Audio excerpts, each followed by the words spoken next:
think that looks right. Let's see. Bring over here. Oops. Okay, looks like everything's working properly as far as I can tell. No. Oh, do I have? I do. Probably getting an echo on the YouTube stream. 1 second. Let me mute that. Okay. Okay, I think we're set. If there's any kind of audio issues or anything, just let me know. So welcome everybody. Welcome on in. We are here for Math V04 College Algebra Summer Class, Ventura College. So welcome. Obviously, if you're here in either one of these settings, either, let's see, we have people in the Zoom meeting, people on the YouTube stream. Hopefully it's not all the same people, because we would be missing quite a few people at that point. That's fine. You can consume these in whatever way that you prefer. You can be in the Zoom meeting, you can be on the YouTube stream. It's just whatever you're more comfortable with. What I will say is you're not going to be able to see the visuals that I try to show you if you're in the Zoom meeting. If you're on the YouTube stream, it's, you can see it's green behind me if you're in the Zoom meeting. That's my green screen wall. So the stuff I'm trying to show you will just show up on the green screen. So if you're watching on YouTube, you'll actually see the visuals and everything that I'm trying to show you, whereas you won't see those if you're just in the YouTube meeting. But you can do it whichever way you want. And students do it different ways, right? In my classes, I have students who just still prefer to be in the Zoom meeting even though they can't see the things I'm talking about. There's some students who like to just be on the YouTube stream. There's some students who like to be in both, which is fine, but then I would encourage you to mute one of them because the timing of the audio is a little bit off and you're going to get like a weird delay effect. So, some people just want to watch the YouTube stream, go for that. Some people like to have them both on, but I would mute one of them in that case. I will be taking roll here in a little bit, but I want to make sure we give a few more minutes in case there's some more people streaming in, because this day is kind of important. I have to cut people tomorrow who haven't shown up to class. That's census day tomorrow. It's part of my contract. I have to do it. We'll talk about that in a little bit. But do make sure that good job showing up. Stick around. We'll go through all that. Hop in whichever meeting is more comfortable for you. Most of you are very comfortable with YouTube. You've kind of grown up with YouTube, so you're used to how it works. And the truth is, I know a lot of people love Zoom, but YouTube they've had streaming figured out for quite a while. So their stuff just works, whereas Zoom's for the past couple of years has been trying to play catch up. And they're usually trying to get their stuff to work, and then it's just not quite as streamlined as YouTube. So however you want to do that, go for that. So again, welcome, Math V04 College Algebra.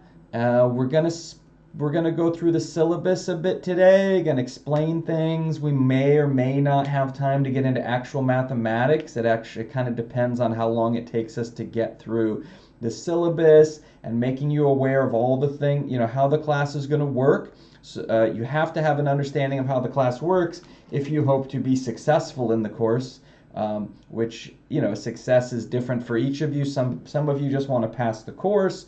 Some of you want an A, it's whatever you're going for. Obviously, everyone has a little bit different path that they're walking, but we'll give you all that information so that you can plan accordingly, so that you can achieve that successful goal in what is going to be not easy. This is not an easy class to take, and you're doing it at triple speed. We'll go over all that kind of stuff, but this is definitely taking this class in the summer is challenging. Taking it online even a little more so.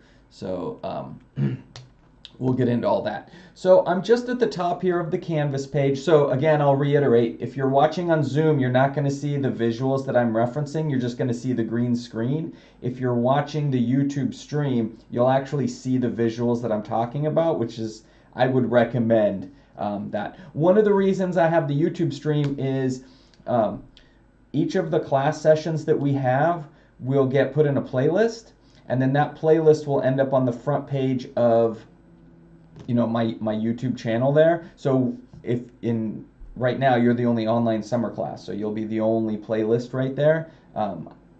It's not updated yet because I don't have a class to put in the playlist yet. But then, like, say you miss a class. Let's say you get COVID, or something happens, you miss a class. You can still go and then watch that class later. Now, what I don't recommend is skipping class on purpose and then go back and watch. And there's lots of research that shows that when you're passively watching a non-live video, you don't retain as much information, even though it's the same exact information. Also, I'll be taking roll on a regular basis. That roll score will get rolled into your homework score. So there's a number of reasons why you want to keep attending. Don't just go, oh well, I'll just watch it at night, later when I'm home or whatever, I can skip class. You really only want to miss class if you have a really, really good reason for it. And it looks like we're seeing more people come in. So I'm going to wait a little longer before I take roll because, like I said, this one's pivotal because if I don't get your name, you might get dropped from the class. So it's kind of important. So if you're here in these meetings, then obviously you made it into the Canvas page. And you made it into this part that says class meetings that gives you links for the 2 different ways in which you can attend meetings. Okay. If there's any change to this throughout the semester, I'll let you know. For instance, there is a Thursday and possibly a Tuesday, there's one of each, possibly this semester, where I will not be able to use the YouTube stream because I'll actually be at a different location. At home, I'm all set up for this kind of stuff.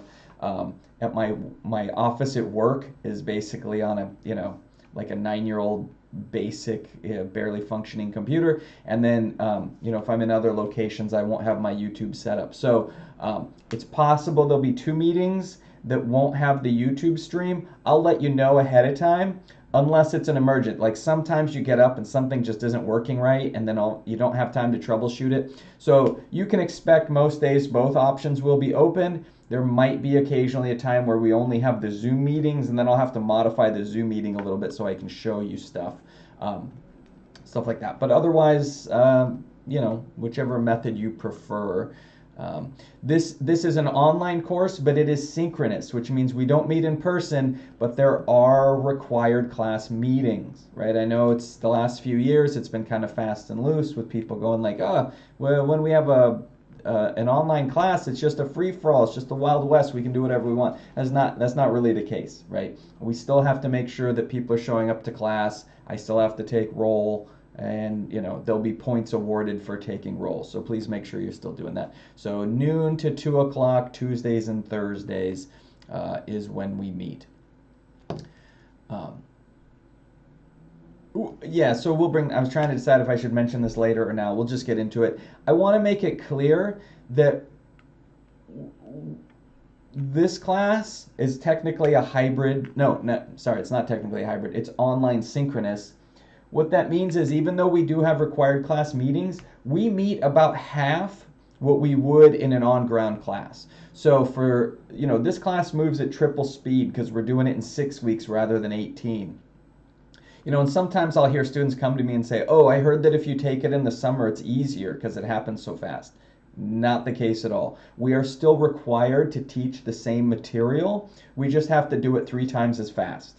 So the idea that like, oh, we're going to skip a bunch of stuff and make it easier, we're not allowed to do that because actually we have to file with the state everything that we cover, and that document is the document that Channel Islands looks at when they're deciding if they should take it as transfer, and that UCSB is going to look at when they decide if they should take this as transfer, and other places that you go around the state of California, if they decide to let this class transfer, to university, they look at what we say we teach in this class. It's one of the things they look at. And if it's known that we don't teach those things, first of all, it hurts accreditation for the school, which is bad. That can lead to your classes not transferring, or the school just decide, no, we're not going to take that as transfer, right? Those of you who haven't transferred yet, you'll find that you go to a school, they sit down and look at your transcript and decide what to accept and what not. And sometimes they go, oh, we're not taking this history class. Sorry, you got to take it again.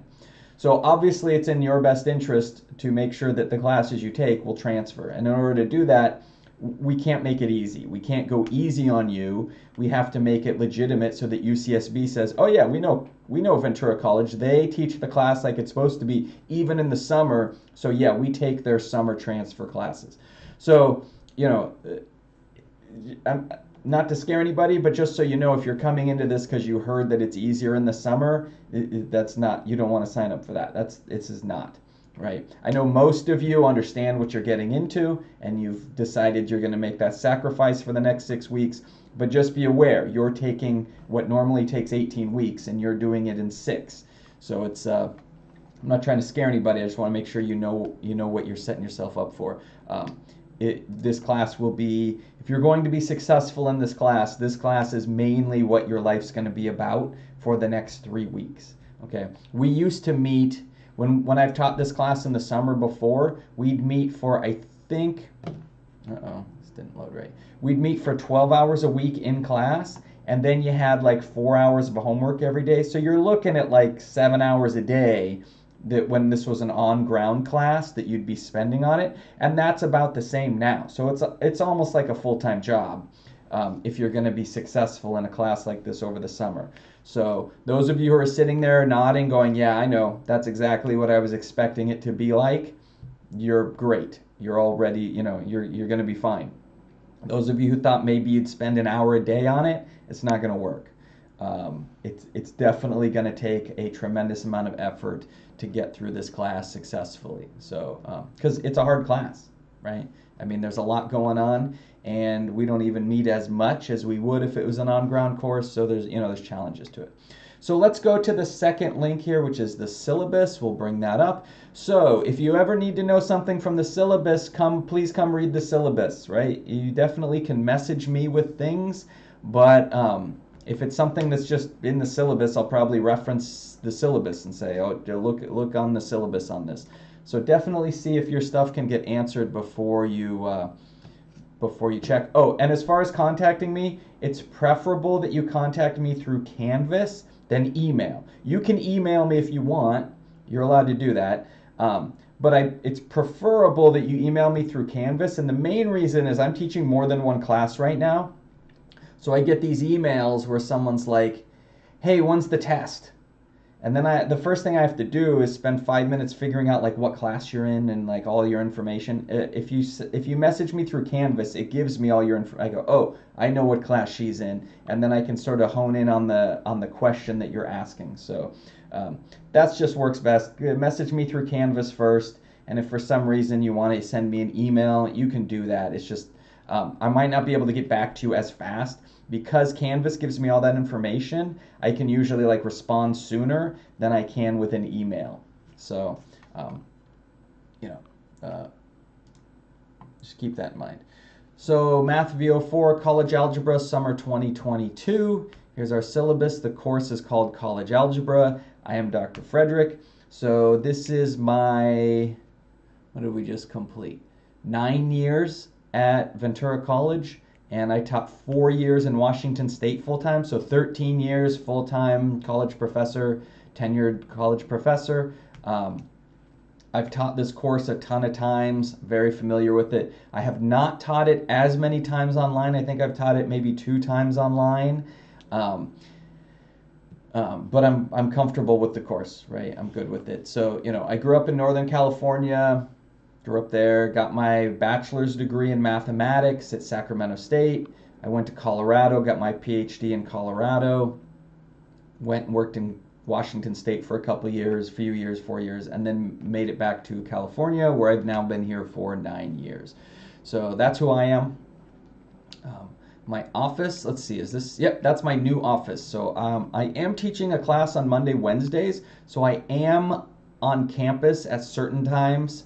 But if you, I wouldn't just show up trying to meet me there because we don't have specific office hours in the summer. If you're trying to meet me, let me know or something, and we can sort of plan that I can meet you at a certain time or something like that. Okay, so my office is in 346. That's in the Science Building by the, what is that, the East parking lot. Here's my email here. Again, it's preferable that you send me messages through Canvas. but you can email me. It's just hard. We get tons of emails that are just junk emails, and so it's easy to miss a student's email. Like I say, it takes me longer to respond because sometimes, like if you don't give me the information, I have to look it up, and sometimes I don't have time for that, right? I have to wait till I have the time that I can dig up all that information. But there's the email address if you need it, and you're welcome to use it. Prerequisite for this course. You actually don't need that anymore. I guess I can take that out. There's no prerequisite for this course. You can place directly into this course, and it's not really an issue. This is leftover from stuff. I'll have to make a note to go through and edit that out so the prerequisite is gone.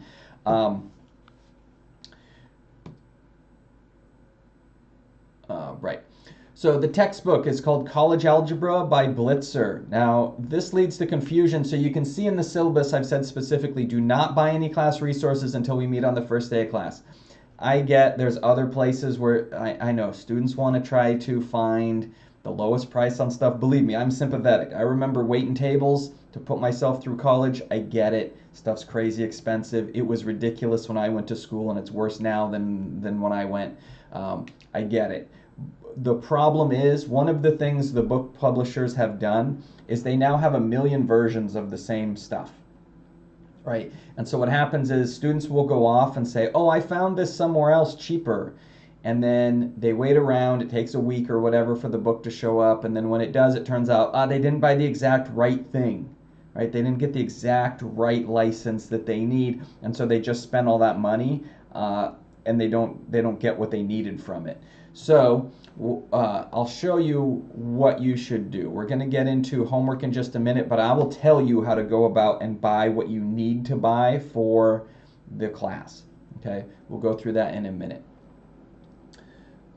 So we've got here, there's things that we are required to put into the syllabus. One is the course objectives, one is the student learning outcomes. This is largely for accreditation. This stuff probably won't mean much to you right now, because if it did, that means you know all the stuff we're doing in this course and you wouldn't have to learn it, right? So, talking about things like, analyzing conics algebraically. You go, what? What does that mean, right? That makes sense that you don't understand that because you haven't learned about those topics yet, or probably have not, right? So you can read through these if you want. One of the reasons this is useful, if you're planning to transfer somewhere that won't know who Ventura College is, having a printout of this syllabus can be extremely helpful. So basically what happens is you go to some school in Maryland, and they don't know who Ventura College is, and they probably don't even know what we largely teach in California. But you're like, no, I took college algebra. I want you to accept it as transfer. If they look over the syllabus, a lot of times they can go, okay, yeah, this meets the same thing as our college algebra, and they'll accept it as transfer. Otherwise, it can be difficult. If you ever need a syllabus at a later date, you can contact the division office. They keep all the syllabuses from each semester documented, because our syllabuses change a little bit every semester as we update stuff. You'll need the one from the semester you took. Those are on file with the division office. I don't even have the old versions. I just update my version every semester. So, excuse me. So you'll have to do that. But that's why the course objectives are in there. That's why the student learning outcomes are in there. Sorry, I'm getting hiccups right now. Okay, course description. This course introduces the, oops, I should have a little gap there. I'm redoing everything for the course this semester. Like every few years, you kind of just have to like rebuild everything and update it. So otherwise you get all this like old legacy weird stuff hanging on. So I'm redoing everything this semester. So there may occasionally be like a typo or something that slips in because it's all being created brand new. So, if you see any typos on the Canvas page or anything like that, just let me know, because I'm redoing it all from scratch. The homework assignments are all reconstructed, Canvas is all being reconstructed, and the syllabus is all, largely being rebuilt. So that's why I'm occasionally there's a couple typos I got to fix in here. But let me know if you find something that's a mistake. Okay, so your grades. Points are weighted as follows: 50% homework, 50% exams. Basically, you have 2 exams in this course. We'll talk about exams in a little bit. Homework Some of the things get thrown into homework that are not homework. For instance, when I'm keeping track of attendance, that score will end up in the homework score. So anything that isn't an exam is going to end up in the homework category, and most of that is homework.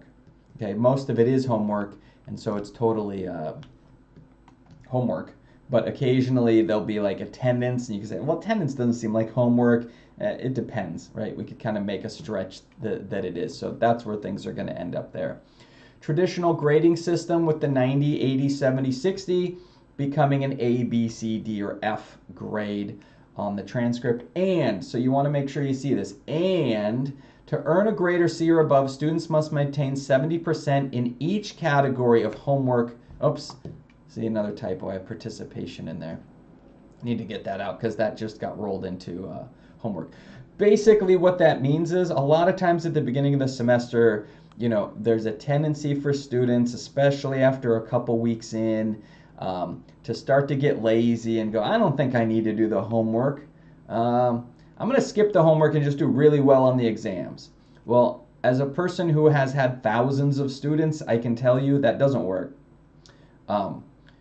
It doesn't work. You're not going to be able to skip homework and do well on the exams. It doesn't happen. Every semester I have students who try that, and every semester those students fail because the homework is where you learn the material, right? Watching me do something one time or watching something take place in a video is not learning, okay? If you think about it, that's like easy. I can literally watch somebody do anything. Like, it's easy. You just sit there and you point your eyes in one direction and you don't move. That's all it takes to watch somebody do something. That's not learning how to do something. It might help you in the process, but it's a piece of the puzzle in learning. One of the important pieces for math learning is that you do problems yourself. You have to do the homework. At some point, you have to take it over, right? There's a lot of times where students just want to watch me do endless problems, as if watching me do 100 factoring problems is somehow going to make it click for you, and you go, oh, I get it now. You don't really learn how to do it until you're doing it yourself, which is why, like, I'll show you things for sure, but at some point, you have to go do some problems yourself. That's generally going to be doing the homework, and then by the time you're done with the homework, then you will have learned it. So that's basically why I put this in here, that you have to have a 70% on homework in order to pass the course, because so many people try to talk themselves out of having to do homework. They convince themselves, nah, I'll just get 100 on the next exam and not do any homework, and then they end up getting like a 10, right? So part of what we try to do is we set up a course which is going to lead to student learning, right? That's literally my job, is to try to set up a course in a way where the most number of people are going to learn. So everyone should just be on notice right now. Basically do the homework. I mean, that's not a surprise and it's not an unreasonable request. Those of you who take the class seriously, your homework grades will be up in the like 90, 95, 98. Sometimes I get students with 100% on the homework at the end of the semester. That's great. It's totally doable. The way the homework is set up, the only reason that you wouldn't have a homework grade up in the 90s is simply that you didn't try. You just simply didn't put the effort in to do the homework, right? Because if you get a homework problem wrong, it's not like that point goes away. You still get to attempt to get those points. It just might give you another version. It might say, oh, you tried this too many times.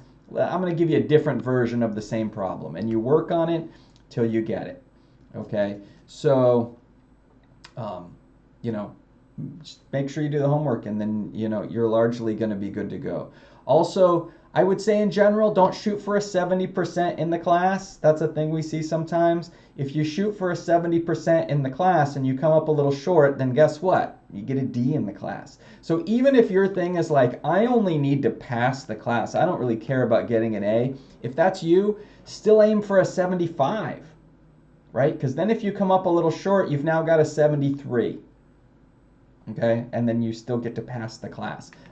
Every single semester I get students who clearly were walking that line trying to get a 70.00. They're like, I don't want to do a single problem more than I have to in order to pass this class.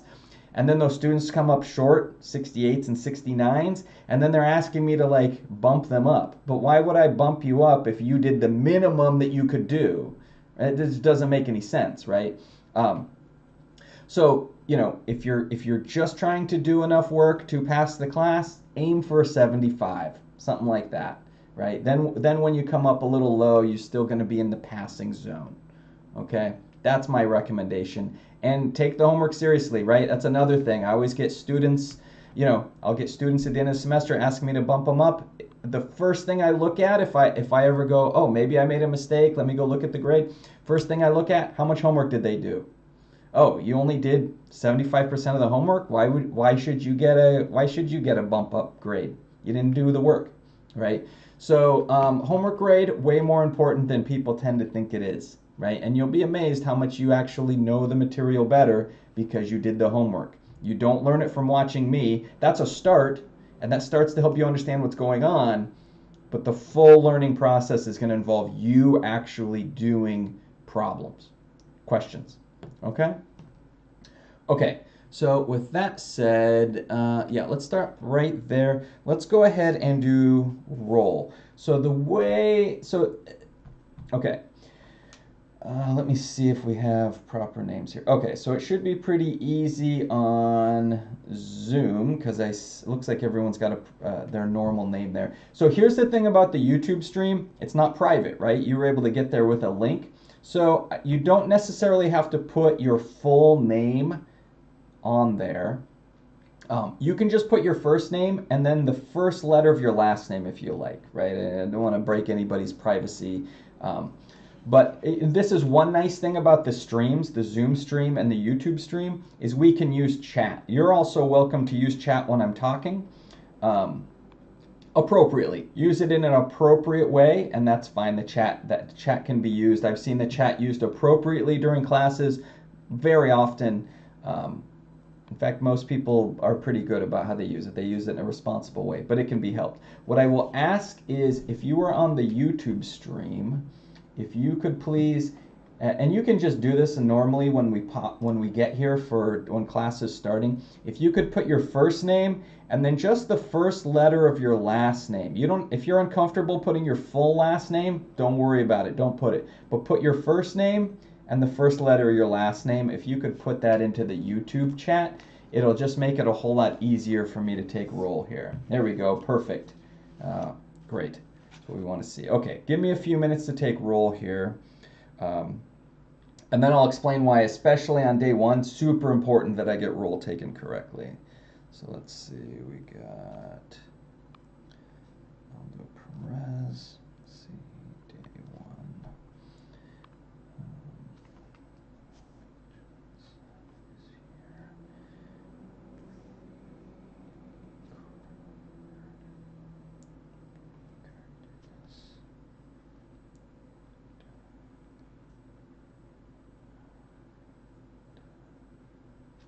Let's see.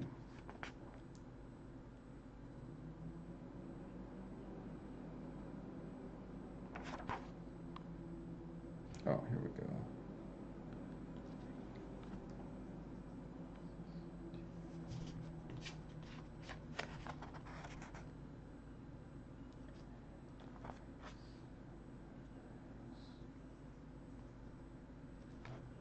Okay, a bunch of people over here. Let's take a look here. All right, we got one.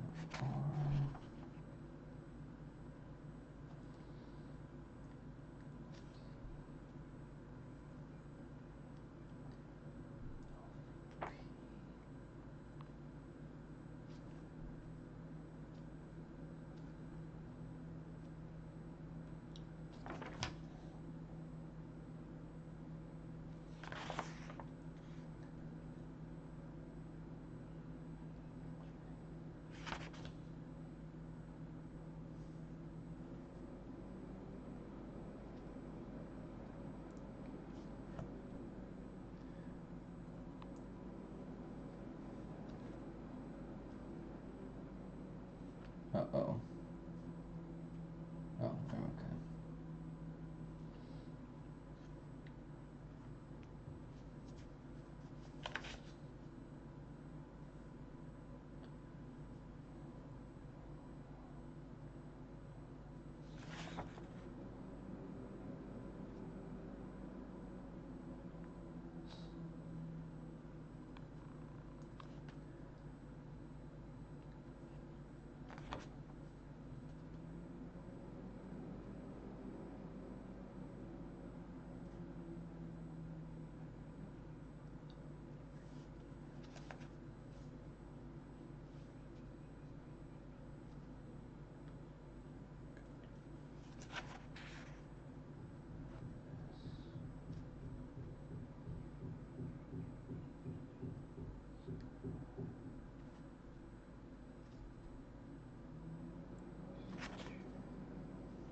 Okay, looks like we got most people there.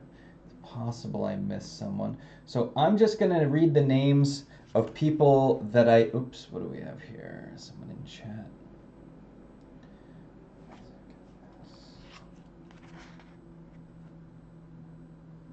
Gotcha. Okay. So I'm just going to read the names of people that I do not have accounted for yet. Okay. So Angel A, Jag B, Lexi C, Eden C, Janet. You got last name with an E and an O for here. Bridget K, Sunamari M, Leanna O, Chase P, Blanca R, and Eli S, and Melanie V. So if those are any of you, so that was the names of people who I do not have marked as here. If you're any of those people, make sure you let me know in chat or whatever so that you don't get dropped. So one of the things about, here's why it's super important, and then I'll explain why it's pretty important. So the way college works is most of you paid something in order to attend college, right? In the form of tuition, or you had scholarship money, student aid, whatever, pay your tuition for you, but there was a certain amount of tuition paid. Well, you can pretty quickly sit down and figure out what you paid as tuition and then see how that wouldn't possibly pay for the school to run. So there's kind of this issue sometimes where people are like, wait, how does the school function? Because they don't get enough money from tuition to work properly. And the actuality is that most of the money it takes to run the college, the vast majority of it, comes from the state, right? There's just a very small portion of it that's actually paid for by tuition. So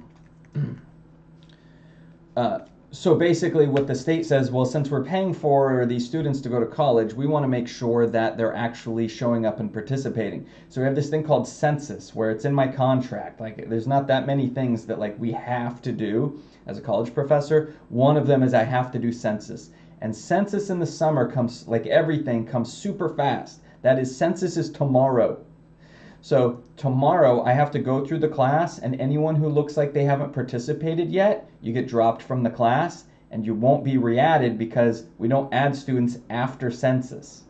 Okay? So that's why it's really important that I have people as being here, because otherwise tomorrow you might be getting dropped. Okay, so let me just double check. I know there was a couple things here in the chat. Let's see. Okay, Blanca, I got you. Yeah, okay.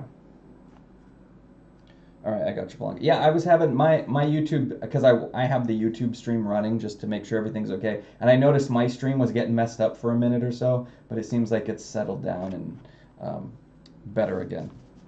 So, okay, thanks. I got you, Blanca. And then the other reason is that, like I say, there is an attendance grade that gets rolled into homework. So make sure that you're attending. If we don't, otherwise what happens is by the end of the semester, I have like one person showing up to these meetings, and that's not, we just can't function that way. So I have to make it worthwhile. I have to give people points to show up. So there will be like I say, an attendance grade that gets rolled into the homework.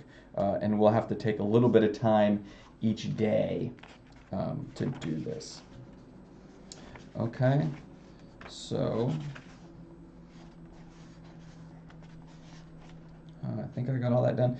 So nobody should be needing an ad code or anything like that. If anyone needs an ad code, let me know, but you shouldn't really need one at this point. The class never filled. We were at like 32 people out of 40, so everyone should have been able to add who wanted to. If that's not the case, let me know, but I don't think we have to worry about that. Yeah, and we'll be routinely taking roll in this class.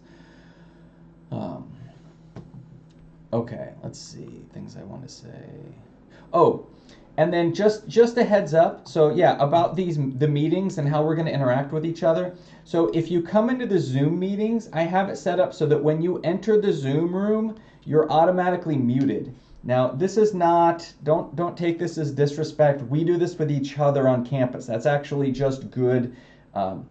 It's you know, sort of good behavior for Zoom meetings, because we do this in our own meetings, right? When we have a bunch of people, you know, bunch of important people in a meeting, we're all on mute too, because otherwise it gets to be distracting, right? If you leave yourself unmuted and then your dog starts barking, or you know, a family member forgets you're in class and starts walking in the room talking, and the mic picks all this kind of stuff up, and then all of a sudden it's noise for everyone in the classroom. So that's why the default in the Zoom meetings is to be muted. However, I don't expect you to be muted all semester. If you have a question, by all means, like if you're in Zoom, feel free to use that raise hand feature, raise your hand, and then, you know, I might wait till an appropriate moment, but then I'll call on you and you can unmute yourself and you can ask your question. And, you know, so don't think that you never get to talk in a Zoom meeting, but we have to make sure it's under control so that we aren't picking up like unwanted conversations and just distractions and noise. That way, you know, we don't want distractions, noise distractions in class, right? There's chat in Zoom, there's chat on YouTube. You're welcome to use those chats for different reasons as long as it is class appropriate, right? I've had people who will, you know, this happens regularly. Someone will ask me a question in the chat, and then that gives me a chance where when I'm teaching, I can look at it and go, oh, there's a question I should answer. But I can answer it when it's like, when I think it's the right moment to answer that question. So I can finish my thought, say what I want to say, and then address the question that's being asked, right? But it's there, kind of waiting to be answered. That's perfectly legitimate. Feel free to do that. You can do that on Zoom or YouTube. I've had times where students are trying to form study groups. Chat's a great place to do that. I actually have a discussion board on Canvas about doing that, but sometimes it works better to just do it in chat here on YouTube, and you guys can you can all, like, you know, form a group and say, hey, let's all go study this on Thursday or whatever. That's a great idea as well. So those are all appropriate uses. By the way, I'm a big fan of study groups. Basically, whenever I have a group of students in one of my classes that forms a study group, pretty much those students always end up being great, like as far as their grades, because they're working on stuff, they're getting the help when they need it, they're learning from the other people that are in their group. Even if you're one of the strong members of the group, maybe you're the strongest member of that group, you're still going to learn things from the other people in that group. It's going to give you more practice helping other people. It's just going to make you that much stronger. So yeah, so all those things are definitely allowable and reasonable to do in chat. Like I say, just keep it appropriate. I mean, it should be pretty obvious what's appropriate and what is not appropriate on the chats, right? Right, okay, so we talked about grades. You got to get a 70% overall for a C, and then you have to have 70% in homework and exams, which might sound kind of intimidating at the moment. Oh, looks like I'm getting blurry. Let me fix that.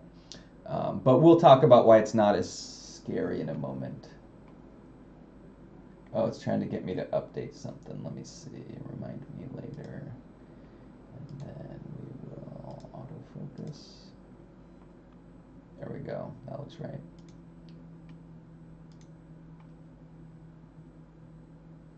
All right, that should clear up on the stream in just a second.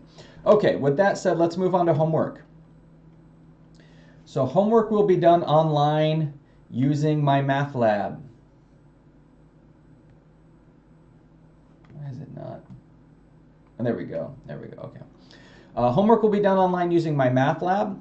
So this is why I wanted you to wait, because what I've had done, unfortunately, the publishers are sort of realizing the old model of selling these books to everyone for $200 is going away. And the big thing right now for these publishers is the online homework. And that's why I mentioned earlier, they'll have a million versions of these different classes. So they're making it hard for students to shop around, because if you go somewhere else to try to buy the license and it's not exactly perfect, it won't work. And then you'll end up having bought something you don't need. This is also why I don't work through the bookstore, because every single semester in at least one of my classes, there's like a major mess up where, I had one, like in the spring semester, I had a license that I wanted my students to buy, the online homework license. And remember how I said they have different versions? They ended up making my students buy two different versions for the same online homework platform. And when I said, how did this possibly happen? They said, oh, our system got messed up when we did an update. Like, that's not acceptable when it's like students spending hundreds of dollars they don't need to, is ridiculous. So here's what you want to do for homework, okay? So let's jump back over to here. Let's go out of this. Okay, so we're back on the main Canvas page. We'll go back to syllabus in a minute, but let's come down here to homework. See where it says homework? If you click that, it says click the MyLab and Mastering link on the left of this page and follow directions. So look, it's literally like right here. See how here's the homework and you just go right over? There's the link for MyLab and Mastering right there. Right? It's right on the left of your canvas. So on the left of your canvas is going to look a little different than mine because I'm the professor and you're the student. So like all these little things with the eyeball through it, the whatever that is, the line through the eyeball, you're not going to see those, but you'll see these other ones. And right here, MyLab and Mastering, that's your homework link right there. I don't think you're going to find it cheaper than you can find it online. I've definitely had students find it more expensive, but by and large, you're going to have a very hard time beating the price that's online. And if you do, it's going to be by like $2 or something like that. So it's not really worth it. And the ease of this makes it all very nice. So what you're going to do is you just come over to here. You're going to click MyLab and Mastering. You're going to click that. And then you're going to see something like this. Now yours looks a little different because remember I'm the teacher. You're the student, so we get a little bit different views. But here's what you should see when you do that. And so you've got this yellow button here, and you're going to click that. And here's where it definitely gets different. What's going to happen for you, like I already have all my stuff set up, but when you come in here, it's going to ask you to set up your account. It's just like any account that you set up online. It wants to know a name. It wants to know an email. It wants to know some different information. If you've used MyMathLab in the past, it's going to let you just log in with your old credentials, and then it just links the account. That's fine if you want to do that. If you want to, but you have to know the old username and password that you used before. Or you just set up a new account and go from there. Whatever works. It literally doesn't make any difference. I won't know which version you've used. I don't care. As long as you're setting up your account, then you're good to go. Then it's going to go through, and it's going to at some point want payment. So if you happen to get your hands on a license elsewhere, you can enter that as a code. Okay, it'll let you put in there as a code. Or it's going to say, would you just like to pay right now with a credit card? That's the easiest way to do it. Just pay with the credit card. Like I say, you're not going to find it much cheaper anywhere else. Usually it costs more. And I definitely have students who try to go elsewhere, find it, and then end up buying the slightly wrong version, and then it doesn't work. Okay. So I would encourage you, come in here, set up your account, pay with the credit card, get it taken care of. Now, like I said, I remember what it's like being a poor college student and, money's tight. So maybe you don't have the money till this week. Maybe you're getting paid on Friday, right? That's fine. They let you in for a short period of time for free. So every one of you can be doing homework tonight. Whether you have the money for the homework or not, you can start the homework tonight. It's going to give you 14 days. I think it's 14 days. Might be 14 days from yesterday or a couple days ago whenever I started the class up. But I think it's from when you go in there. It's going to give you 14 days to work on the homework. But at 14 days, it cuts you off and it said, okay, we gave you 14 days to get us our payment. Now you're cut out. And there's nothing I can't even get in there. Like the scores that you did, once it cuts you out, I can't even see them. And then once you pay your bill, then it lets me see all your work again. Even the work you did previously, all that will still be there. But once you don't, if that 14 days expires and you didn't pay, you basically become a non-person at that point. Like as far as the grades in the grade book, it doesn't even let me look at what you did. So start the free trial today. That gives you 2 weeks to get your money together. The last I heard, I thought this was maybe Oh, and I have a typo, and I called the title of the course, I spelled that wrong. I got to fix that. Um, Sorry, that just distracted me. This is the thing when you make everything from scratch, you find little typos along the way that you got to go through and fix. What was I saying? Oh, so get the online free homework set up. I want to stress that because no matter how many times I say it, there will be students who tell me next week they're behind on the homework because they didn't have their money for the license. It doesn't matter if you don't have the license. You can still set up your account. There's a you have to look at the fine print a little bit. There's a little link there under the two options where it says enter a access code or it says pay with a credit card. Underneath there in some writing, it'll say something about a 14-day free trial. You want to click that, start the 14-day free trial, and then you don't have to be behind, right? Getting behind in a math class is a great way to fail the math class, especially in the summer where we're moving at triple speed. If you get behind, it is very difficult to catch up because you're already spending 5-7 hours a day on the class, and then you get behind, you're gonna spend 20 hours a day on the class. It's not really feasible. So you do not want to get behind. We move quick in this class, we move fast. That's just sort of the nature of it. We don't have time to cover everything in class. You do not want to get behind. Okay, so that's what you should be doing today, is going in, setting up your account. If you have the money, just pay it now. That works great. If you don't, that's okay. Start the 14-day free trial, get that going for you, and then you're not behind in the class. Okay? I know there's every semester I have students who fail the class because they got behind right at the beginning. Right? That's the whole reason we have the 14-day free trial. 10 years ago, they didn't have that, and it was detrimental to students. That's why they introduced the 2-week free trial, because everything's a little chaos at the beginning of a class, right? So no one should be sitting there thinking oh, I can't do the homework because I don't have my money. Now you got 2 weeks to get it together, okay? And I don't know, they don't show me usually on this what the actual price is, so I'll have to, I don't know, but maybe you students can let me know as they change it every semester, right? It's one price one semester, next semester it's $1 more, $1 less, or a few bucks here or whatever, so. And then what will happen is you'll go in and you'll just see the assignments. So let me close this. I'll make sure I'm closing the right stuff here. I don't want to expose grades or the roll on accident. Let me close this so I don't accidentally show the roster. Right, so as you'll see, last week I went through and I went from scratch. I recreated all the assignments. So you've got all your assignments for the whole semester all ready to go. They're assigned and waiting for you, along with some due dates for when stuff is due. And you can see pretty soon you got 6 days till the first batch of homework is due. So you don't want to be waiting around, right? So use the free trial to get started, and then in a couple weeks you can actually pay for things and get that all done. But you can see that's a lot of homework assignments to get done in the next 6 weeks. That's what, 40 homework assignments in the next 6 weeks. You got to be on top of it, okay? So, and like I said, the homework is forgiving. If you get a problem wrong, that point generally doesn't go away. You get to still keep attempting those points or point or whatever it is. You still get to work on it. So again, your homework grade is really just a matter of effort. So I know it sounds scary when it says in the grade discussion, oh, you have to get a 70% in homework in order to pass.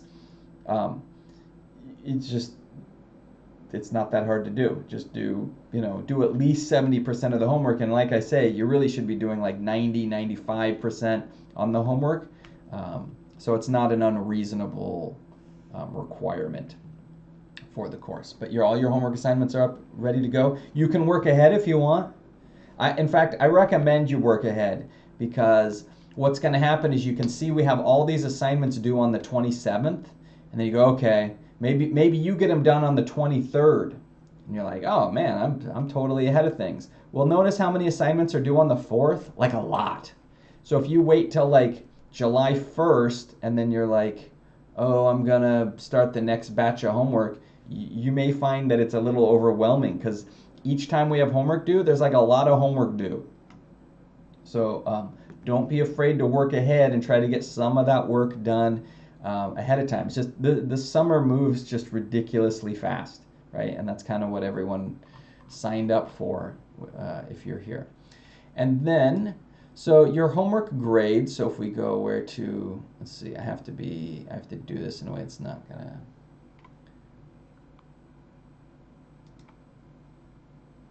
show anybody's grade there. Oops, let me cover those up. You can't see anybody's name. So you can see your homework scores should, if I do this, and then put it like that. There we go. Now you can't see anybody's name. Darn it. Trying to maneuver this thing on my 3 screens is a little tricky. Okay. So what will happen then is every so often my math lab is going to update and it automatically sends your score to the grades in the grade book for Canvas. So you can kind of check your grade and see how it's going. It sort of update from there. Okay, so you can check your progress as you go. Let me go back to get these names off the screen. Okay. All right. Where were we? Syllabus. So, is there any questions on how to get the homework set up? That's like the main thing you need to get done today. You should also do some homework probably, depending on how far we get with time. But like, you can't do that if you don't get the homework set up. So is everyone comfortable on how to do that? Basically, you're going to click this My Lab and Mastering on the left, and then you're just going to follow directions. That's basically it. Okay. Okay, where else are we with stuff?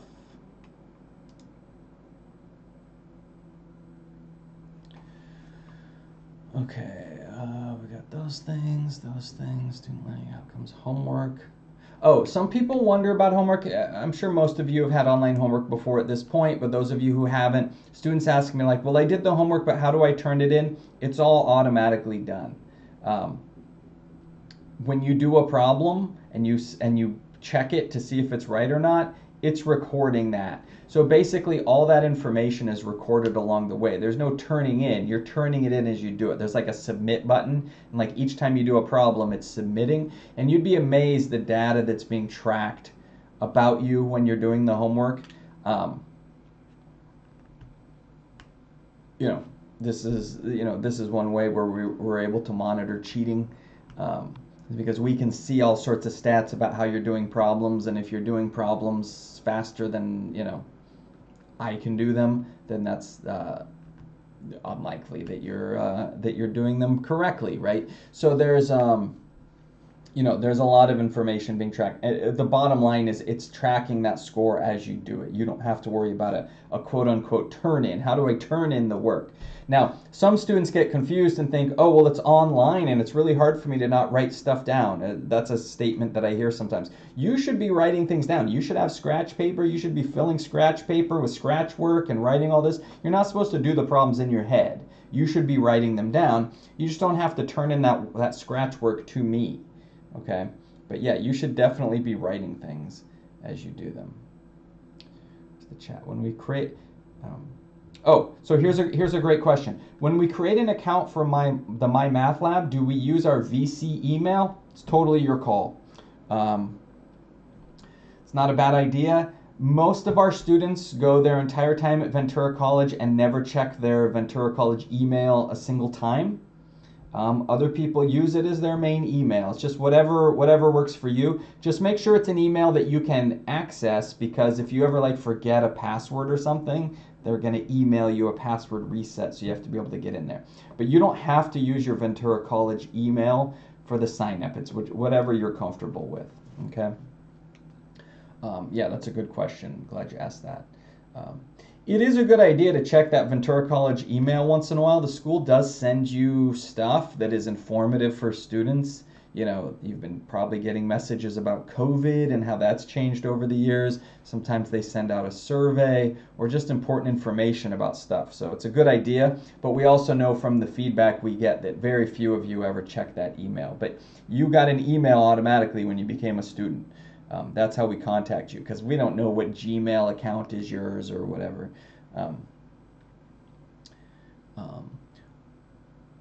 Yeah, right.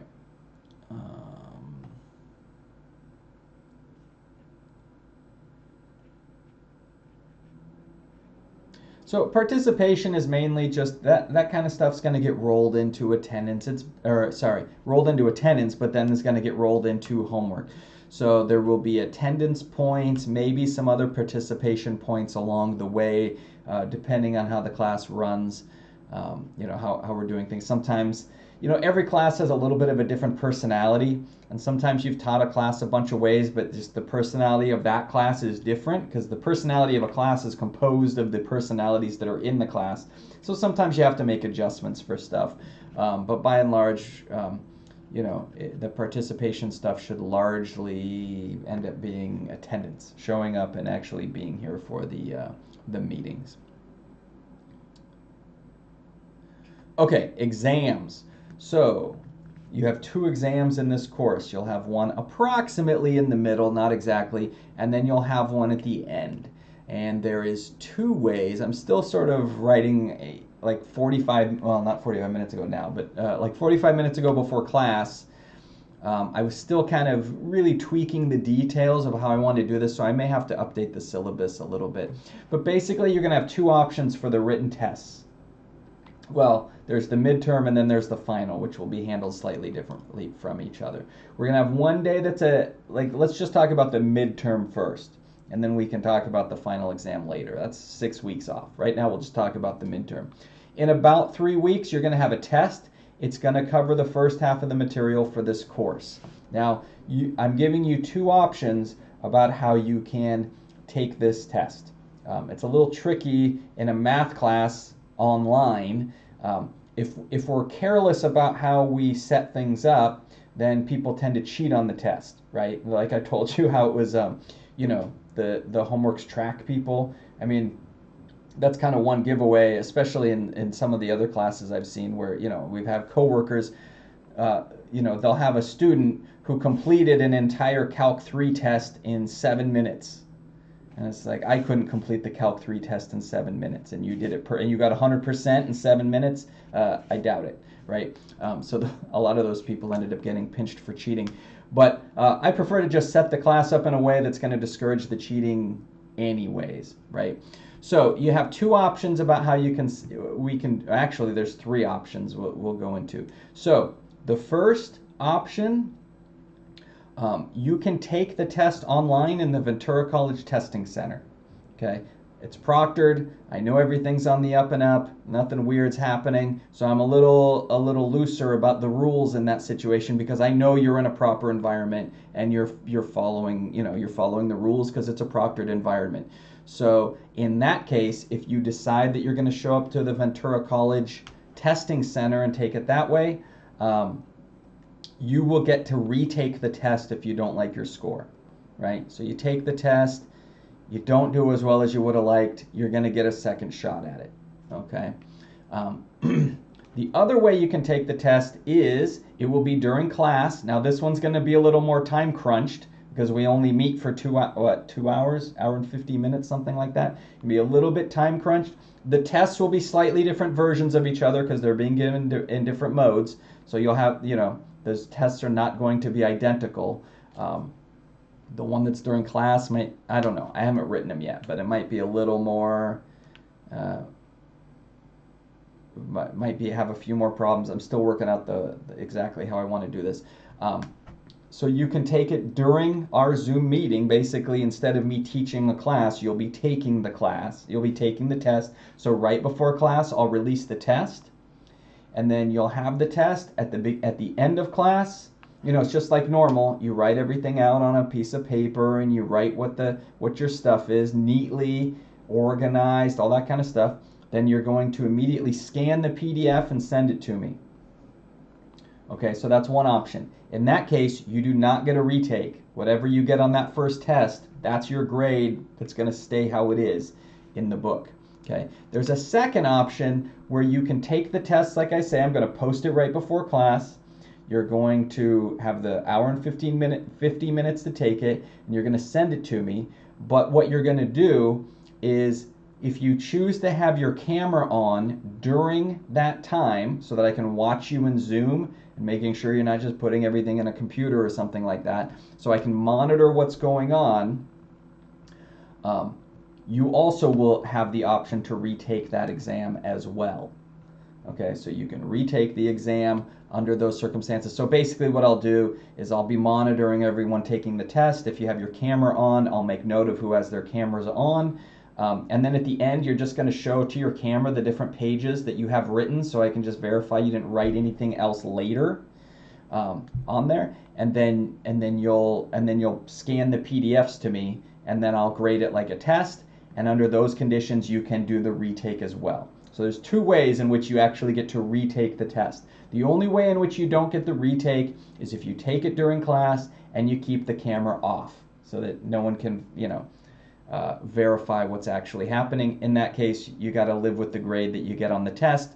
But again, it's not just about getting the right answer or the wrong answer. It's about, I have to look at the process and see what you did, right? This is not a, oh, if I get the right answer, I get full credit, right? No, you have to have the right answer and the work that supports having the right answer. So you have those three different variations. We'll talk more about that as the test date approaches, but you can start thinking about it now, and over the next few weeks, you can start to decide which of those three ways you want to take the test, right? So you have some choices there. We're technically not supposed to force students to turn their camera on. It can lead to some weird situations when you're forcing people to turn their cameras on and they're maybe at home or whatever. So this gives you the option. You can choose that mode that you are more comfortable with. Just know they get done. They're different. They're different. So there's a different set of rules that applies to each of those modes. You're free to choose whichever one you think is appropriate. Okay, and we'll talk more about it. There in the link, there's the testing center link that tells you all about setting it up. Basically, you have to make an appointment, and then when you show up, you have to bring an ID because they don't know who you are. You could send your brother who's like a rocket scientist, or your sister who's some great biologist or something to come in and take your math test for you. So they need an ID just to make sure you are who you say you are. But we can go through all of that as it gets closer, and if you have questions, by all means, ask me. Oh, and that's another thing. Usually what happens at the end of class is I'm going to stick around as long as people have questions. All right, so it's not like the minute I go, okay, I'm done, and I shut Zoom off and we're gone. Basically, when class ends, anyone who wants to stick around in Zoom and talk to me, ask me questions, have me go over a homework problem with you, or you have a question about how does the testing center work, or anything about the class that you need help with, ask me after class. I'll stick around until the questions are done, unless I have to be somewhere, but that's probably not generally going to happen. Okay, so you can always message me through Canvas too. But I find a conversation in even a 3, 4, 5 minute conversation in Zoom is like a million times better than us trying to send Canvas messages or emails back and forth. And a student asks a question, and then I'm like, well, I'm not sure. Do you mean this, or do you mean this other thing? And then they take a day or two to respond. And then maybe I'm still not really sure what they're asking, and it's hard for me to explain in an email. If we're just talking in Zoom, a lot of times it's a lot more effective. But you can still email me stuff, but you're also welcome to ask me questions after class. Usually before class, I'm kind of setting stuff up, so I'm a little, I got to make sure the stream's working right and Zoom's set up and all that kind of stuff. But after class, we can definitely talk about anything, obviously course related, right? Appropriately school related. We can have any of those conversations that you need. Okay, questions on the exams? So just so you know, it's not going to be an electronic exam. It's not going to be like the homeworks where you go through and you just put a number in a box. That's not what the exams are going to be like. They are written exams. Even if you're taking it online, you're going to send me the written exam, okay? Just to make sure everyone's good. Behavior, this is almost never an issue, but it's an issue when it's an issue, basically. I'm sure most of you don't need to be told this. Basically, just act like good humans, good adult, grown-up humans, even if you're not an adult yet. Some of you are not. That's okay. Just act like an adult. Just act like you belong. Act like you should be here, and that's great. Then you should be here, right? It's not really about a number of an age. It's more about, like, do you have the maturity? And some adults don't have the maturity. Some kids do have the maturity, right? It's not about age. It's just act like a good human. Make sure you're showing up to class. We do have rules in the books about dropping people for too much absences, and we do it because, you know, we have to make sure that we have to make sure people are showing up to class, right? So there has to be a little bit of a, you know, we try to use carrots for the most part, but sometimes you have to use the stick a little bit. At excessive missed classes will lead to you being dropped from the class. So don't collect those, right? Make sure you're showing up to class. Basically show respect for each other, right? Anything that you do in a Zoom meeting or on the YouTube stream or on a, you know, in Canvas, any of those things is the same as doing it in the classroom. So all the kind of rules that we have on campus about appropriate behavior carry over to Zoom, they carry over to the YouTube stream, they carry over to Canvas. So if you are making other people feel unsafe, if you're making them feel uncomfortable, any of that kind of stuff, it's going to draw attention, and then we're going to have to deal with it. I don't want to deal with it, you don't want to deal with it, school doesn't want to deal with it, so let's just make sure none of that happens, right? Just be cool, right? Be a good person.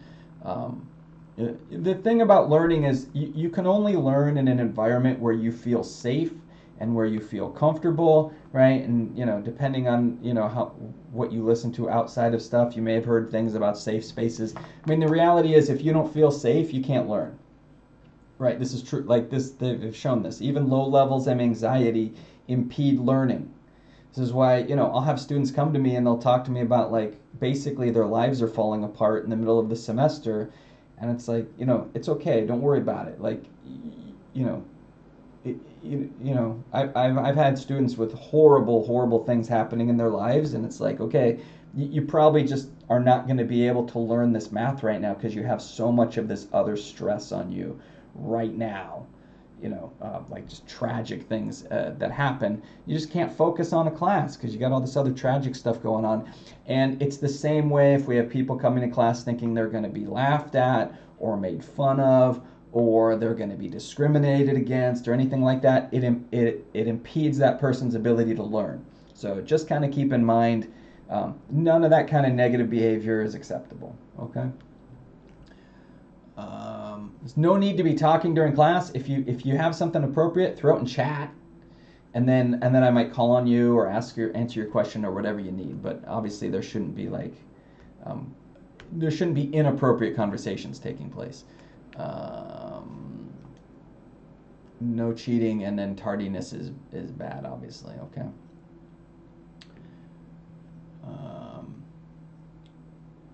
Right, if you have EAC accommodations, make sure you take care of that through the EAC. I cannot handle, like, I'm not qualified to make decisions about accommodations for the class. That is a whole separate department that handles that. I'm not even allowed to make decisions about any of that kind of stuff.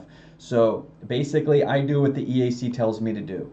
So if you are someone who has had accommodations in the past, like sometimes right before the test someone will email me, you got to go to the EAC on campus and work with them, and then they figure out what those accommodations are and how to work them out. And it can take a little bit of time, so don't go the day before the test. Take care of it now. Otherwise they might not be decided in time for the first exam. Okay, so make sure to contact the EAC if that's you. If not, then you don't. If you don't know what I'm talking about, then you don't need to worry about it. Important dates. So as you can see there, the last day to drop the class without a W, that's tomorrow. That's Census Day tomorrow. Basically, anyone who I don't see evidence of participating in the class tomorrow gets dropped. That's part of my job. I have to do it. And it's not like I get in trouble if I don't. If it turns out that I didn't drop someone who didn't show up or wasn't doing work, I get in trouble for that. So it's not like me being a nice guy or not being a nice guy. The contract very clearly states that I have to drop people at census, and the school takes it very seriously. So if you are thinking of maybe dropping the class, if you do it today, I'm not suggesting that anyone drop the class, but just know that date is tomorrow. For like if you wait till tomorrow, you probably don't even get a refund, or maybe you get a partial refund. But things happen very quickly in the summer, so just be aware of that. And then the last date to drop without a W is July 19th, which is almost the end of the class, right? Almost to the end at that point. So where are we? 112. Okay. Okay, let's see. Did I forget things? Let's go back. Okay, so we got the class meeting syllabus. We talked about homework. Yeah, basically you're just going to go over here to My Lab and Master and click that. You're good to go.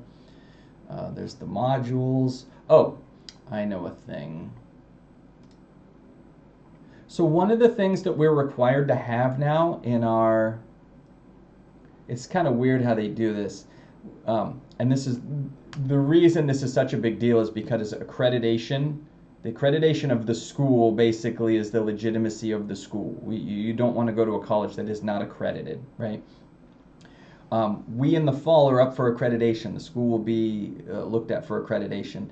And what they want us to have in all of our online classes is we have to have discussion forums, because they want to see proof that students were actually working in the classes. And unfortunately, the homework that you're all going to do doesn't count for this particular thing. It counts for your grade, but what I'm saying is when we get our courses evaluated by the accreditors, they don't care if you spend 100 hours doing homework. They don't count the homework because they can't see it. They're not able to get into the actual homework and see that, like, oh yeah, this class was doing all the homework that it's supposed to do. They can't do that. So we have to have these discussions in here basically to prompt everyone along. They are worth points, so those will go into your homework. They're easy points, basically, like easy points to get. You're basically just going to go in and leave a comment in the post. Now, it has to be a good comment, but it's not hard. Most of you grew up leaving comments on stuff online, right? So you're comfortable with it. Like for instance, this first one that's doing a few days, doing what, 6 days? It's pretty easy. You're going to come in. So here's what I say. This is a graded discussion, just so everyone knows you're getting a grade for this. But low effort comments like I agree or good job, not going to get credit, right? You have to put something meaningful and useful in there. So to receive credit, please leave fully formed ideas that contribute in some ways. Now, I'm not saying it has to be life-changing, world-altering comment, but it just can't be like, yeah, I agree with you. Like, it has to be something where if we took your comment away, we would lose something, right? You have to be adding something in some way. Take someone's idea and change it, or respond to something that somebody said in a meaningful way or a useful way. And this first one's easy. You're all just introducing yourself. So introduce yourself. It says in the discussion board below, please do all of the following. Introduce yourself, including some things about yourself. Respond to another person's post. So when I go through and do the grader, it'll show me all your postings, and if I only see one, then you get half credit. If I see two, your own message and your response to someone else, as long as they're good messages, you get full credit. You get your 10 points out of 10. Okay? So just do that. Just introduce yourselves, right? And the goal here, one thing to keep in mind while you're doing this, is it leads into the second discussion. The second discussion, after you've all sort of gotten to know each other a little bit, is now why don't you form some informal study groups, right? Not a bad idea at all, especially when the class is this challenging. Like I say, having some other students that you can ask a question to, that you can get together with maybe, either online or in person, to prepare for the exam, and you can help each other out. Your study groups can be 2 people, they can be 5 people. I don't really care. Just form some kind of a a study group. Like I say, it's informal study group, but having that assistance in this class is going to be very helpful, right? The students that try to, and I get it, I wasn't like huge on getting to know people when I was in college, and like I got to know everybody in my class and I want to talk to everybody and know their histories. Like that wasn't really me. But so there's some students who like to kind of do things on their own. There's some students who like to work together and get to know everyone and be collaborative and chat with everybody. The students who work together, like I say, tend to do better, okay, by and large, because you have a support system. So when you have a question, you got 4 other people you can ask, or when you're getting ready for the test and I've given you a practice test. There'll be a practice test, by the way. You go over the practice test together and you work through the problems together as a group, and then everyone's able to figure out how to do them. So you'll be doing that at some point. You'll be forming those study groups. So just make sure you're aware of those discussions and that you're taking place in them, because kind of they're easy points, right? So you don't have to solve equations or learn some new complicated mathematical concept. You just go in there and get to know people and introduce yourself to the group, right?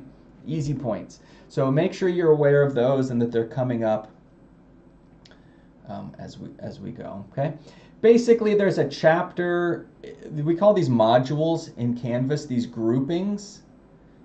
Like, so each one with the gray bar, this is called a module. So there's a module for each chapter. There's a module for the prerequisite chapter. We don't do every part of the prerequisite chapter. We do the parts that are like going to be a big deal in this class. So there's the prerequisite chapter. We've got chapter 1. You won't see these yet because I haven't published the later ones. You'll just, when you get in here, you'll just see prerequisite chapter and chapter 1. Probably, let's see, either later this week or early next week, you'll start seeing these other chapters start to get published. I have to go through and find my videos and other videos to stick in these pages. The homeworks are all up, but the videos to support what we're doing in class are not all up yet. They're up for these ones I published. So the first 2 chapters that you're going to be working on now, those are up, but not the later stuff because I'm still sort of organizing. Like I said, I'm redoing everything from scratch just to kind of do a better job, update everything, make it a little more modern, all that kind of stuff. So just be aware, those are there, right? Don't miss those points because they're easy points. And that, I kind of mentioned this earlier, but I want to go more in depth with it. You should understand you are taking an online class. We do not meet as much as an on-ground class, like a fully on-ground class. And most of our on-ground classes now are actually hybrid, which means they meet half as much as a normal class. So you can have an on-ground class that meets the normal amount of time. Many of our on-ground classes now are hybrid. They meet half as much. And then you have like this, like I say, in previous years when this class was taught on ground, say 5 years ago if you took this course, we would have been meeting in a classroom on the Ventura College campus about 12 hours a week. Okay, we are currently meeting for less than 4 hours a week. So the immediate conclusion is, oh, we don't have time to do, he doesn't have time to say everything he's going to say because he used to have 12 hours to cover all the material. There's now 4. So what you absolutely need to know, like right here from day 1, is I do not have time to cover every topic in class. It isn't going to happen, right? Today, we only meet 12 times. Today, we're spending talking about the course, and in a few weeks, you have a test, and then at the end of the class, there's a test. So that's 3 classes right there. That leaves us 9 meetings, which means that the majority of what you're doing will happen through videos in Canvas, videos, and you're going to be getting this information other ways. So sometimes a confused student will say, I have a homework problem, but you didn't talk about any of this. Right, I'm telling you right out of the gate, it's impossible for me to cover every single thing during our class meetings that need to be covered. It can't happen, right? If that's what you wanted, you got to sign up for a fully on-ground class. And then we have time to cover everything. But I have a third as much time as I used to, roughly. So it's just, that means 2/3 of the material I don't have time to cover. So you have to be in that right mindset of realizing, oh, he's going to tell us some stuff during class, but what I'm doing is I'm picking out the stuff that I think is most important. where I see students commonly make mistakes, I'm going to cover that and say, hey, watch out for this, because I know sometimes it confuses students. The things that are just flat out hard, I'm going to try to cover those. But there's a lot of stuff that I would cover in class, but there isn't time to cover.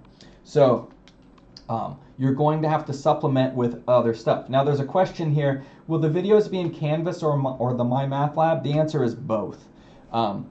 I will make videos and they're posted here in Canvas. So like if you come to, say, here's the first section we're going to talk about is polynomials. You click that. See, I got some videos posted here already. So there's some videos for you to watch. Now this might look like a lot. You go, oh my God, that's a lot of videos. These are videos I made and they're each like between 1 and 3 minutes long. So even if you go, oh, there's like 8 of them. Well, if the maximum length is like 3 minutes, that means it's like 24 minutes long to watch all of them, right? So I have a bunch of videos that I've made over the years, which I'll post, but there's going to be other videos mixed in that are from other people, from other YouTube channels where they've done a great job, and it's like, why would I just reproduce what they've already did? And I'm just going to stick their video in there, right? So many of these videos are for me. Like this one here where you see my hand, this kind of style where I'm writing on wood, those are my videos that I made a few years ago. But you will see other videos mixed in as well, depending on the topic that's being covered. Okay. There also are videos in the My Math Lab. When you're doing many of the problems in My Math Lab have options off to the right, and they'll say things like watch a video. And if you click it, you're going to see a little video where someone tells you how to do that problem. My students find that very helpful.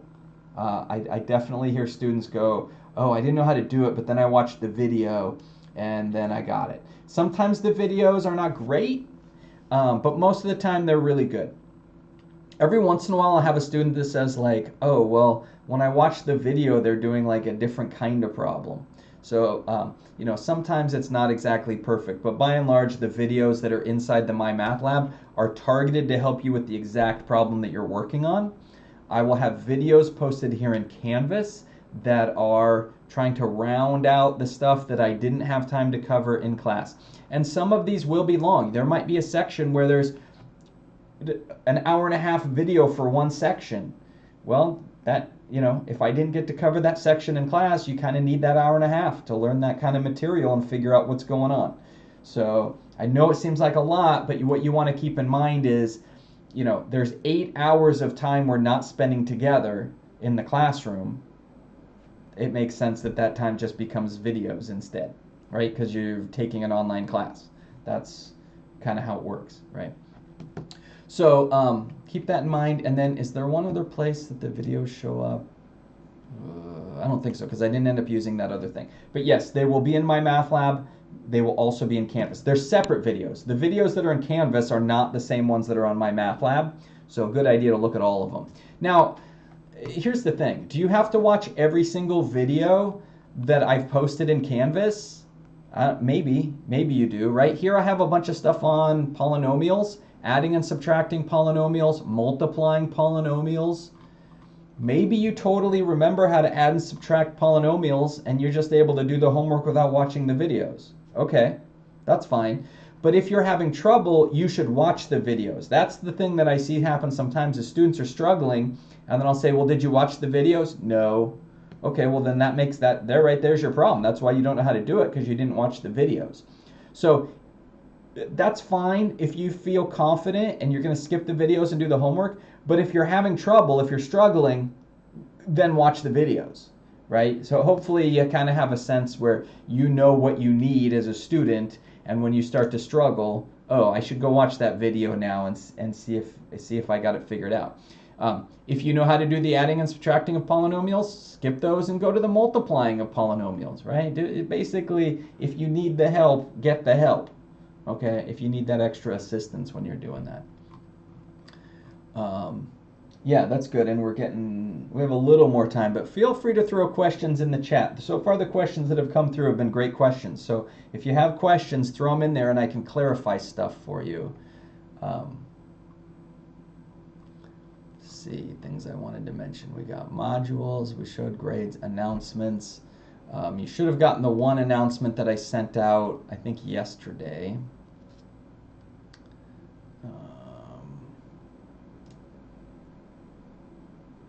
that, and then there'll be an exam at the end. Quite a bit of material we have to get through. And once you get into the homework, it's going to tell you when all those homeworks are due. It's going to tell you when everything is, so you can see when those homeworks are due. And again, don't be afraid to work ahead, because there are definitely, like on a due date, you have a bunch of stuff due, because there's only 6 due dates between now and the end of the semester, right? In fact, is there actually 5, because we don't go past the 6 weeks. So, you know, there's a lot due on each due date, so make sure you're staying up to par.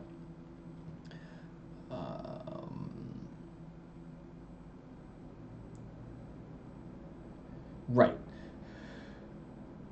Don't think I'm forgetting anything. So, you know, number one thing you need to do today, just get yourself in there and at least signed up for the MyLab and Mastering. Get in there and at least get the free trial going so that you can progress with the things that are taking, you know, with the homeworks and all that kind of stuff, and you're not getting left behind. Okay. And then, like I said, if you ever need to, you can always go back and watch the videos on the YouTube stream. They're going to be there on the YouTube channel, so you definitely can watch those and see what's going on.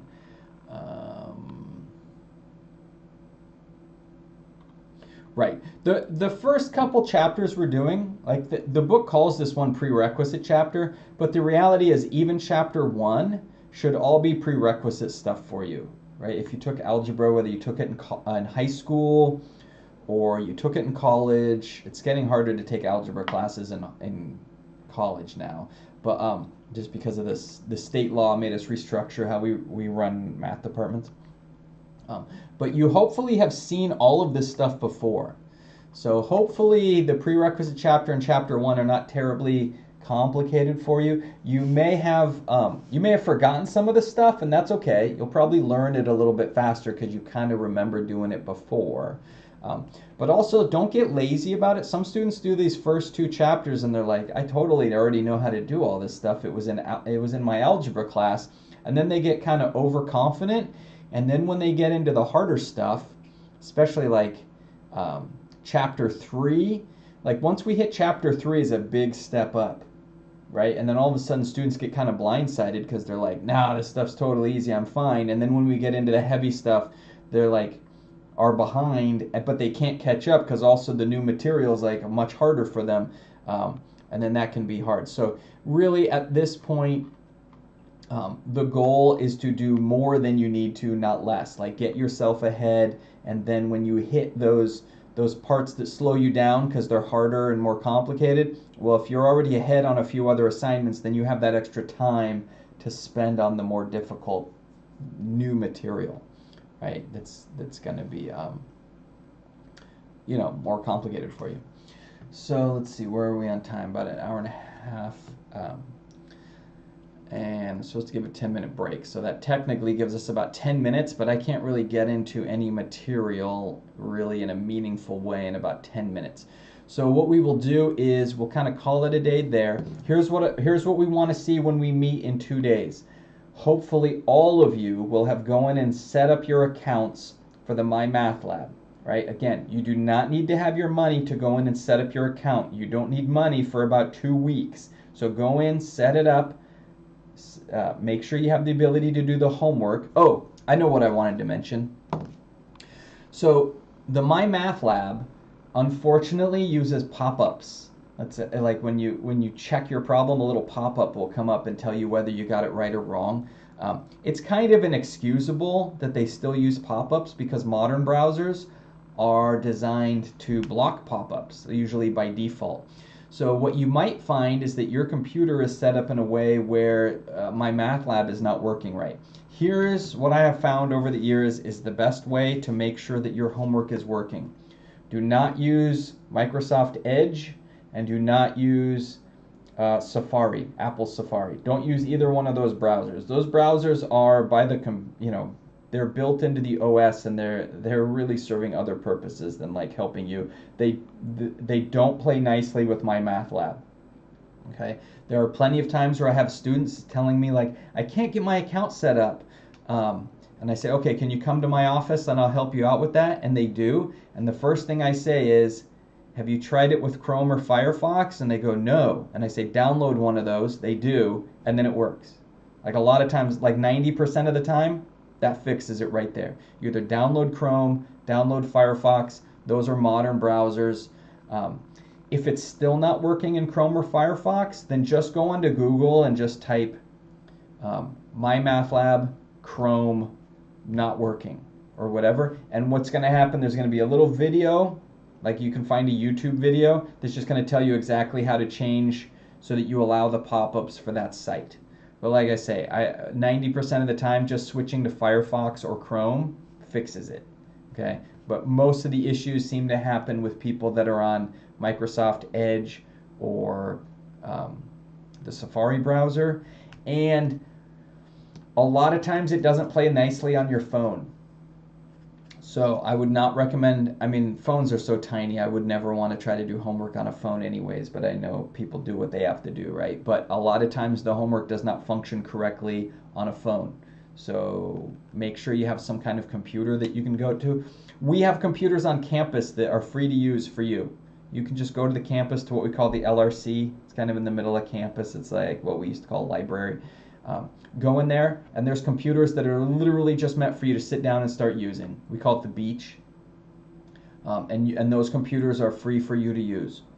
Okay. So you can go there and do that. Hopefully you have a laptop or something at home that you can work on, so at least you don't have to be at school when you're doing it. You're at home.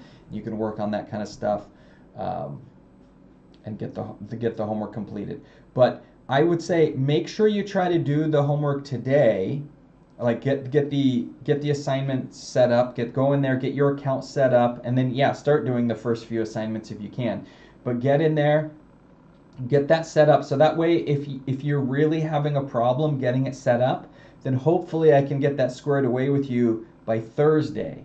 But if you wait till after class on Thursday to set this stuff up, and then you email me and say, well, I'm having trouble, I might not see your email till Monday, and then by the time I get around to helping you fix it, it might be Tuesday, and then at that point you're a week behind. And being a week behind in a 6-week class is a bad idea, right? So please try to get your account set up today. And I would recommend start working on the homework. Like I say, most of it's review. I've got videos in here for you. We didn't have time to talk about stuff today because I was explaining how the class is going to work to you.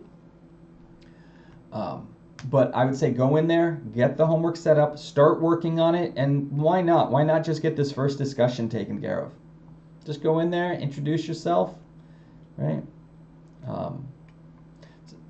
Yeah, not a bad idea. Just get that stuff taken care of right out of the gate. Let me tell you that one of the things that we see, right? In fact, there was research done a few years back that showed the #1 thing holding humanity back tends to be procrastination. Right? And we're seeing more and more of this in society with this idea that, like, is it due today? No. All right, I'll do it later then. But what I'll tell you is, if you're doing things at a deadline, you're doing a bad job, right? This is the same with essays. It's the same with homework. It's the same with projects. If you're doing things at the deadline, then you're probably very stressed out because you're trying to get it done. But also you're not in the right frame of mind to do a good job. It's like with an essay in an English class, right? A lot of people will wait, okay, this essay's due on the 1st at midnight, right? 11:59 p.m. it's due. Okay, well then after dinner on that night, I'm going to start working on my essay, and then I'll get it done in time and I'll submit it. Well, essentially what you've just done is submitted a rough draft. Right? It's going to be bad. What you want to do is give yourself a few days. You know, if your essay is due on Friday night at 11:59, maybe on Tuesday write your rough draft. Come back the next day, look at it, and you're going to go, man, I thought this was good when I wrote it, but now that I'm reading it again the next day, like, it's terrible. So then you go through and you redo it and you edit things, right? When you first write, so that's why we call it a rough draft. When you write something, you think it's good, But then when you come back later with fresh eyes and fresh ears and you read it and you go, oh, what was I thinking? This sounds awful. And then you fix a bunch of stuff, it's much better. And then you come back a couple days, read it again, fix some stuff. Now you're going to get a significantly better grade than if you had just waited till that last minute and tried to do it all at once. It's the same way with mathematics. The learning process is more like a marathon than it is a sprint, right? And this is true with almost all subjects, right? This has been proven that, you know, there's research to back this up in many different subjects. Same with like learning an instrument. You can have someone, you got two people who want to learn to play the violin. You got one person who spends an hour a night playing the violin. You have one person who doesn't touch the violin for 6 days, and then on Sunday they do 7 hours of practice. And you go, well, they both put in the same amount of practice time. That person who does it every single day is going to be better than the person who just, even though it's the same amount of time, but they do it 1 day a week. And it has to do with the way in which your brain learns and retains information, and it forms those neurons that help you form that new habit. If you're doing it every day, your brain is going to strengthen those connections to that thing you're learning. If you do it once a week, it just doesn't work, right? It would be like if you said, oh, I'm going to work out and get a lot stronger, but I'm just going to work out on Sundays, right? It's like, I haven't worked out for a whole week. I'm going to go in and do a week's worth of bench press in 1 day. Well, that doesn't work. Like your muscles get fatigued and give up, and then you can't do any more bench press, right? Because you've worked them out. Now, the brain is not a muscle, but it acts like it, right? In the same way. After 2 or 3 hours of looking at mathematics, your brain is fatigued and it's not going to retain information in the same way. That's why if you spend an hour and a half, 2 hours every day working on it, your brain is going to retain much more information. We see this, people who cram for a test, right? Which is not what you want to do in a math class. It's been shown time and time again. It's like the worst thing you can do is cram. But I'll have students that come up to me and say, I spent the whole day on this yesterday, and I totally could do these problems yesterday, but then I blanked on the test.